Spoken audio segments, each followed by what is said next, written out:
আপনারা জানেন রাতে সূরা মুলক পাঠ করা সুন্নাত, আবার শুক্রবারে সূরা কাহাফ তেলাওয়াত করা সুন্নাত।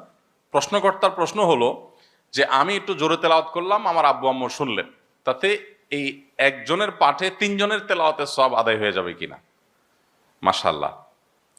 নিশ্চয়ই আপনি মেডিকেল কলেজে ভর্তি না হয়ে আমার মনে হয় কমার্শিয়াল কোনো সাবজেক্টের পড়াশোনাগুলো ভালো হতো।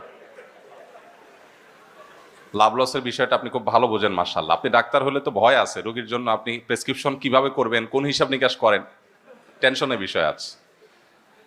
যাই হোক, কিন্তু প্রশ্নটা গুরুত্বপূর্ণ, সেজন্য আপনাকে ধন্যবাদ দিতেই পারি। অনেক স্কলারগণই এক্ষেত্রে শোনা এবং তেলাওয়াতকে সমান মনে করে তিনজনের পক্ষ থেকে যথেষ্ট হবে বলেছেন। তবে আমার কাছে অধিকতর বিশুদ্ধ মনে হয় ভিন্ন মতটা। কাতার ভিত্তিক ফতোয়ার বিশ্ববিখ্যাত ওয়েবসাইট মার্কাজুল ফতোয়া ইসলাম ওয়েব, সেখানে মুফতিদের ফতোয়া রয়েছে।